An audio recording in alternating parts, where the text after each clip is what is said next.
نمازی جھوٹے والا واقعہ کیا تھا؟ جی آج ایک بڑا انٹرسٹنگ واقعہ ہوا، بلکہ کل کی بات ہے۔ فیملی میں کچھ ڈسکشنز ہو رہی تھیں۔ حسن صاحب یہ غور سے سننے والی بات ہے۔ تو میں نے جب کچھ بچیاں تھیں تو میں نے ان سے یہ کہا کہ آپ ان کو کوئی نماز کی طرف بھی لائیں، اللہ رسول کی طرف بھی لائیں۔ تو ان میں سے ایک خاتون تھی، وہ کہتی ہیں کہ وہ تو ٹھیک ہے، لیکن سر ہمارا تجربہ یہ ہے کہ نمازی اکثر جھوٹے ہوتے ہیں، ٹھیک ہے، اور جتنے بے ایمان ہیں ان میں سے اکثر حاجی ہوتے ہیں، ٹھیک ہے۔ تو یہ کیوں ہے؟ یہ بڑا خطرناک ہے، یہ ہنسنے کا نہیں رونے کا مقام ہے۔ تو اس موضوع پر میں نے کہا بات کر لیں کہ اس کا مطلب کیا ہے۔ تو پہلی بات تو یہ ہے کہ چونکہ یہ شعائر دین ہے نماز اور یہ ساری باتیں، تو کوئی بھی ایسا جملہ جو اس کی گستاخی پر مبنی ہو اس کو ٹھیک نہیں ہے، وہ بدل دینا چاہیے۔ تو ہم یہ نہیں کہیں گے نمازی جھوٹے ہیں، ہم یہ کہیں گے جھوٹا نماز پڑھنے لگ جاتے ہیں، ٹھیک ہے۔ اور ہم یہ نہیں کہیں گے کہ حاجی بے ایمان، ہم یہ کہیں گے بے ایمان حج کرنے چلا گیا، سمجھ آئیے۔ اچھا، اب یہ بات سمجھنے کی ضرورت ہے، ہمارے معاشرے سے اہل دین لوگوں کی قدر کیوں نہیں رہی؟ یہ ہے اصل سوال۔ ہم اب سب لے مین حاجی نہیں بننا، بالکل جینون بات کرنی ہے۔ ہماری نظر میں ایک ایسا بندہ جس نے امامہ باندھا ہو، داڑھی رکھی ہوئی ہو، شلوار ٹخنوں سے اوپر ہو، لمبا قمیض پہنا ہو، اس کے بارے میں کتنی ایک اچھی رائے آپ کے ذہن میں آتی ہے، اس کو دیکھتے ہی بتائیے۔ استثناءات چھوڑ کے چند ایک۔ عموماً تو یہ ذہن میں آتا ہے کہ یہ پتہ نہیں، جیسے اس کے لیے یہ سارا کچھ کرنا اس کی جاب ہے، یہ کوئی محبت سے یا ادب سے نہیں کر رہا، جس کی جاب یعنی اب یہ اتنی اچھی چیزیں، یعنی یہ سنت چیزیں، اور سب سے افضل اعمال، سر پہ امامہ رکھنا، اس کے بعد داڑھی رکھنا، اس کے بعد شلوار کو اونچا رکھنا، ٹخنے ننگے رکھنا، یہ سب سنت اعمال اور افضل اور اعلیٰ ترین اعمال۔ لیکن کیا وجہ ہے کہ یہ اعمال کر کے ہم معاشرے میں اتنی عزت بھی نہیں لیتے جو ایک عام پینٹ شرٹ پہننے والے کی ہوتی ہے؟ پتہ کیا ہے اس کی وجہ؟ یہ ہے کہ ہم نماز تو پڑھتے ہیں، داڑھی تو رکھتے ہیں، ہم نماز اور داڑھی کے تقاضوں سے غافل ہیں۔ جب ہم نماز اور داڑھی کے تقاضوں سے غافل رہے تو درجہ بدرجہ داڑھی اور نماز کی ویلیو ہماری وجہ سے کم ہوتی گئی معاشرے میں۔ لوگ کہتے ہیں، اور جو مذہب مخالف ہیں، مثلا آرتھر جیفری نے اسلام پر جتنے اعتراض کیے، وہ کہتا ہے اسلام اگر اتنا پاورفل دین ہوتا تو وہ جو اپنے قائلین ہیں ان کو بے ایمانی سے تو روک سکتا۔ سارے مطلب کرپشن میں دیکھ لیں آپ پاکستان کا کون سا نمبر ہے، یہی حال باقی مسلم ممالک۔ تو ہمارے ہاں معاشرے میں کیوں قدر نہیں ہے ایک دینی وضاقتہ کے بندے کی، جبکہ دینی وضاقتہ کے بندے کے لیے تو آنکھیں بچھا دینی چاہیے؟ کیوں نہیں ہے؟ سوچا کبھی؟ اس لیے نہیں ہے کہ جب آپ عمل کریں گے تو گمراہی کا کریں گے، بات کریں گے تو جھوٹ بولیں گے، کام کریں گے تو دو نمبری کریں گے، تولیں گے تو کم تولیں گے، تو پھر آپ کی داڑھی جبے کا کب تک عزت چلتی رہے گی؟ وہ with the passage of time ختم ہو جاتی ہے۔ اور یہ ایک نیچرل فینومینا یہی ہوا۔ اب سن لیں کہ یہ ہو کیوں رہا ہے۔ بلکہ سنانے سے پہلے میں بتا دوں ایک بات۔ میں کچھ عرصہ، بہت پرانی بات ہے، ایم فل کر رہا تھا، تو میرا لمز یونیورسٹی کے M3 ہاسٹل میں درس ہوتا تھا۔ میرا دوست ایک مجھے لے کے جاتا تھا، بالکل ماڈرن لوگ، سارے ماڈرن لڑکے لڑکیاں وہاں پہ اس درس میں ہوتے تھے، ہاسٹل میں ہوتا تھا چونکہ۔ تو اب ہم گئے تو ایک دفعہ نا کہیں بیریئر لگا ہوا تھا، رستہ بند تھا، تو ہم دوسری طرف سے گئے، رستہ بھول گئے۔ اب اس نوجوان سے میں نے کہا آپ پوچھ لیں رستہ، ایک بندہ کھڑا تھا، وہ آگے گیا، دوسرے بندے سے اس نے پوچھا۔ اب یہ بات کرنے کی نہیں، لیکن میں بتا رہا ہوں، شرم کی بات ہے۔ انہوں نے کہا سر وہ داڑھی والا بندہ ہی پتہ نہیں صحیح بھی دسیا کہ نہیں دسیا، میں اس کو اس واسطے نہیں پوچھا، اور وہ خود مجھے لے کے درس قرآن کے لیے جا رہا ہے۔ اس کا مطلب ہے اگر تو اس سے درس قرآن کی تکلیف ہوتی تو وہ مجھے اٹھا کے ٹھڈا مارتا اور گاڑی سے باہر پھینک دیتا۔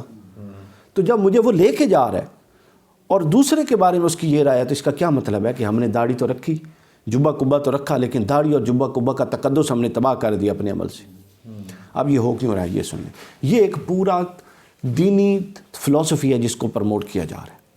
میری یہ کتاب ہے چھوٹی سی، سنت رسول کا جزوی تصور۔ یہاں ہم بات کریں گے دین کا جزوی تصور جب آپ فروغ دیں گے اور کلی تصور نہیں فروغ دیں گے تو اسی طرح کے لوگ پیدا ہوں گے۔ جب آپ 18 گھنٹے سنت کے فروغ پر تقریریں کریں گے اور ان کو یہ نہیں پتہ ہوگا کہ استنجا کیسے کرنا ہے، اور یہ نہیں پتہ ہوگا کہ ناپاک ہوں گے تو غسل کے فرائض کیسے ہیں، تو پھر ایسا ہی ہوگا۔ آپ جب بندہ آئے گا تو پہلی نیت اسے داڑھی کی کروائیں گے، یہ پوچھے بغیر بھائی تجھے نماز کی شرائط پتہ ہیں، تجھے نماز کے فرائض پتہ ہیں، تجھے وضو کے فرائض پتہ ہیں، تجھے ارکان اسلام پتہ ہیں، ارکان ایمان پتہ ہیں؟ یہ پوچھے بغیر جب آپ پہلی نیت یہ کروائیں گے کہ داڑھی کی نیت کریں اور امامہ شریف سر پہ رکھیں، تو آپ کو کون لوگ پیدا کریں گے؟ آپ الٹریٹ جاہل لوگ پیدا کریں گے، جاہل مذہبی طبقہ جو پوری کی پوری قوم کو تباہی کی طرف لے جا رہے ہیں۔ بھائی صاحب آپ تو چائے کے لیے آئے تھے، لیکن کتنی امپورٹنٹ بات ہے، یعنی آپ مذہبی کون یار دیکھیں، ایک کمپنی ہے کسی کی، وہ پراپر فیلڈ میں ایکسپیرینس اور ڈگری کے بغیر کم بندہ نہیں رکھتے، آپ بندے کو تیار کر رہے ہیں آخرت کے لیے، دین کے کام کے لیے، تو آپ کا کوئی ویژن ہی نہیں ہے کہ ان کو کیسے تیار کرنا ہے۔ اب جن کا اپنا ویژن نہیں ہے وہ جب تیار کریں گے تو ایسے ہی تیار کریں گے، دوسروں کے لیے ماڈل بننے کے بجائے وہ ماڈل کیا بننا ہے؟ جب آپ مطلب ایسی وضاقتہ بنا کے پھریں گے کہ جس کو دو دیکھ کے توبہ توبہ کریں گے کہ جی اگر تو ایسے آنا ہے وضاقتہ تو ماڈرن نوجوان تو نہیں آئے گا۔ آئیے سمجھ، تو یہ ایک خاص فلسفی ہے دین کی جس کو یہاں پروموٹ کیا جا رہا ہے، وہ ہے جزوی تصور دین۔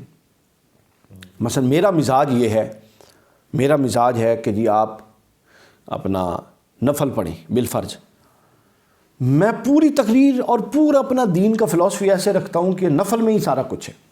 ایک بندے کا مزاج ہے قرآن پڑھنا چاہیے، وہ ایسی باتیں کرتا ہے کہ لوگ سمجھتے ہیں کہ قرآن پڑھنے میں ہی سارا کچھ ہے۔ ایک بندے کا مزاج ہے درود پڑھنا، وہ ایسی باتیں کرتا ہے کہ لوگ سمجھتے ہیں کہ ہر شے چھڑ دو صرف درود پڑھی رکھو۔ ایک بندے کا مزاج ہے وہ کہتا ہے جی سنت کی اتباع ہونی چاہیے، بہت اچھی بات ہے داڑھی رکھیں۔ وہ ایسی بات کرتا ہے وہ کہتا ہے باہیں تسی ننگے دھڑنگے پھرو لیکن داڑھی پوری ہونی چاہیے، ٹھیک ہے۔ ایک بندے کا دینی مزاج ہے یہ امامہ آنا چاہیے، بہت اچھی بات ہے، وہ ایسی بات کرتا ہے کہ جناب لوگ سمجھتے ہیں اور نماز فرض بھی چھوڑ دیں امامہ سر پہ رکھ لیں۔ جب جزوی تصور دین کی تفہیم ہوتی ہے تو پھر ایسے لوگ تیار ہوتے ہیں۔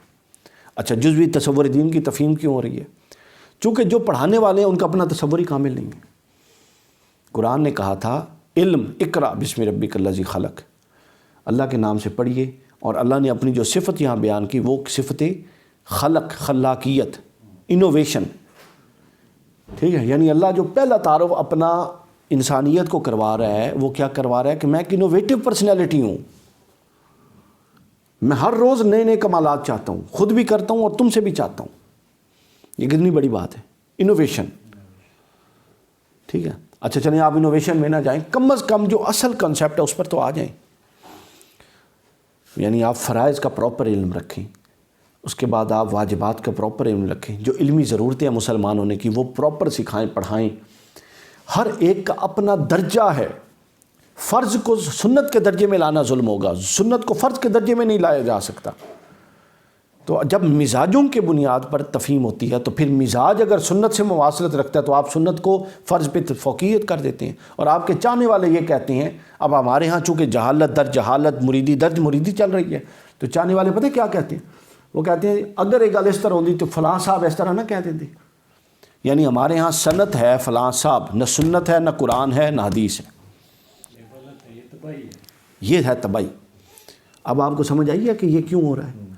یہ اس لیے ہو رہا ہے، اور اس خاتون کا یہ کہنا ٹھیک تھا، چونکہ جب آپ اس کو یہ نہیں بتائیں گے نمازی کو کہ بھائی جھوٹ کتنا بڑا جرم ہے، جب آپ اس نمازی کو یہ نہیں بتائیں گے کہ کم تولنا کتنا بڑا جرم ہے اور ایک پوری قوم تباہ ہوئی اس وجہ سے، جب آپ نمازی کو یہ نہیں بتائیں گے کہ چغل خوری کتنا بڑا جرم ہے، غیبت کتنا بڑا جرم ہے، جھوٹ کتنا بڑا جرم ہے، اور آپ ان کو صرف فوکس یہ کریں گے جو نماز نہیں پڑھے گا وہ فلاں جگہ پہ جائے گا، وہ جہنم میں جائے گا، اس کو یہ ہوگا، اس کو یہ ہوگا۔ جب ہولسٹک کنسیپٹ پرسنالٹی، اسلام کا کنسیپٹ عبادات اور جو معاملات کا وہ پرسنالٹی ڈیولپمنٹ کا ہے، تو ہمارے ہاں پرسنالٹی ڈیولپمنٹ نہیں ہے، ہیبٹ ڈیولپمنٹ ہے، ٹھیک ہے نا۔ یہ اس کا سائیکولوجیکل اسپیکٹ آ جاتا ہے۔ تو آپ ہیبٹ ڈیولپمنٹ پہ تو ہم کام کر رہے ہیں، پرسنالٹی ڈیولپمنٹ پہ نہیں کر رہے۔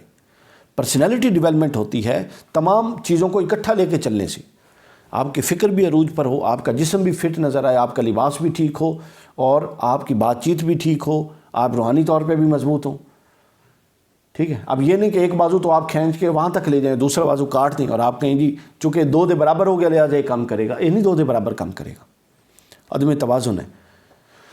تو پرسنالٹی ڈیولپمنٹ ہوتی ہے، اسلامک پرسنالٹی کی ڈیولپمنٹ ہوتی ہے پورے کنسیپٹ آف اسلام سے، اور اس میں معاملات بھی ہیں، اس میں افکار بھی ہیں، اس میں عبادات بھی ہیں، اس میں نظریات بھی ہیں، اس میں پھر روحانی تزکیہ بھی ہے۔ جب آپ کاٹ لیں گے اور ایک حصہ لے کر ساری عمر اسی پہ گزار دیں گے تو پھر صحیح سمجھ لیں کہ آپ بہتر ہے اس سے کہ دین کی خدمت چھوڑ دیں. یہ دین کی بڑی خدمت ہے. چونکہ آپ لوگوں کو ڈیوائیڈڈ نہ کریں. یعنی ایک بندہ جس کی تختی خالی ہے وہ کل کی کوئی بھی اس کو اہل دانش پکڑے اور اس کی پوری تربیت کر سکتا ہے. آپ نے اس کی تختی کا ایک رخ لکھ کے باقی کو کاٹ کوٹ کے مٹا دیا ہے کہ اور کچھ اس پہ لکھنا ہی نہیں ہے. اور پھر ہمارے ہاں جو مریدی اور عقیدت کا تصور ہے وہ اسی طرح کا ہے جو جاہلیت میں بتوں کے متعلق ہوتا تھا. ہم بات سننے کو تیار نہیں ہیں. حالانکہ لاجک کی ہونی چاہیے. کوئی لاجیکل بات ہے ایڈمٹ کریں, ان لاجیکل بات ہے اس کو ڈینائی کر دیں. ہم تو جناب اپنا کوئی بات کرتا ہے تو اس کو جناب لافا کر کے رکھ دیتے ہیں. تو لہٰذا جب آپ جزوی کانسیپٹ کو فروغ دیں گے تو اس سے ایسے نمازی پیدا ہوں گے جو جھوٹ بولیں گے.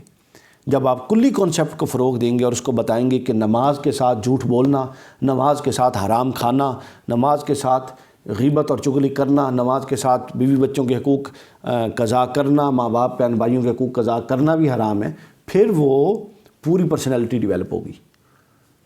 سمجھ آئیے؟ نہیں تو پھر دینی معاشروں کا ایسے ہی مذاق ہوگا اور یہ ان مذاق بنوانے کے سب سے بڑے ذمہ دار علماء ہیں. سمجھ آئیے؟ علماء ہیں. کیوں ہیں؟ علماء نے لوگوں کا مذہبی مزاج ہی ایسا کر دیا. آپ جمعے کے خطاب کریں, میں کرتا ہوں, جمعے کے خطاب میں آپ اکثر بعد میں لوگ ملتے ہیں جو پڑھے لکھے لوگ ہیں وہ تو بڑے اپریشیٹ کرتے ہیں. جو ایک خاص ٹریک کے لوگ ہیں وہ کہتے ہیں مزہ نہیں آیا, واہ واہ والی گل نہیں سی. چونکہ تربیت, علمی, کوئی فنی بات, کوئی دانشمندانہ بات, اس پہ واہ واہ تو نہیں ہوتی, وہ تو عقل میں جاتی ہے. سمجھیں؟ تو ہمارا مزاج ایسا بن گیا. اس مزاج کو بنانے والے لوگ غیر تربیت یافتہ جزوی تصور دین والے, اور وہ جزوی تصور دین آگے جو بندے تیار کر رہا ہے وہ اسی طرح کے ہیں, جھوٹے نمازی, اور جس کو لوگ کہتے ہیں بے ایمان حاجی, جس پر ہم نے سوال کیا تھا. تو لہٰذا ضرورت یہ ہے کہ کلی تصور دین کی تفہیم ہو. یہ اتنا اہم اور کلیدی نقطہ ہے. رئیس صاحب, فیضان صاحب سن رہے ہو؟ جی جی. حسن, یہ اتنا کلیدی نقطہ ہے, اتنا بنیادی نقطہ ہے کہ یہ پورے کے پورے خرابی کی جڑ ہے جو آج ہم نے جس پر یہ بات کی. لہٰذا وہ ایک کتاب بھی اچھی ریکمینڈڈ ہے اگر وہ کوئی پڑھنا چاہے, سنت رسول کا جزوی تصور. اس میں میں نے اسباب بھی بیان کی ہیں, کن اسباب پر لوگ خاص چیزوں کو لے لیتے ہیں. ٹھیک ہے, پھر اس کی وجوہات بیان کی ہیں, پھر اس کے نتائج اور اثرات بیان کیے. تو لہٰذا ان چیزوں سے بچنے کی ضرورت ہے. اپنے اندر ہمیشہ ہر معاملے کے لیے وسعت رکھیں. دوسرا یہ ہے کہ کبھی جزوی طور پہ چیزوں پہ فوکس کر کے نہ چلیں. جزوی چلیں گے آپ تو ہمیشہ آپ ٹھوکر کھائیں گے, اور اس میں آپ کو ہمیشہ غلطی لگے گی, اور آپ کی بات جو ہے وہ زیادہ نہیں قابل قبول نہیں ہوگی.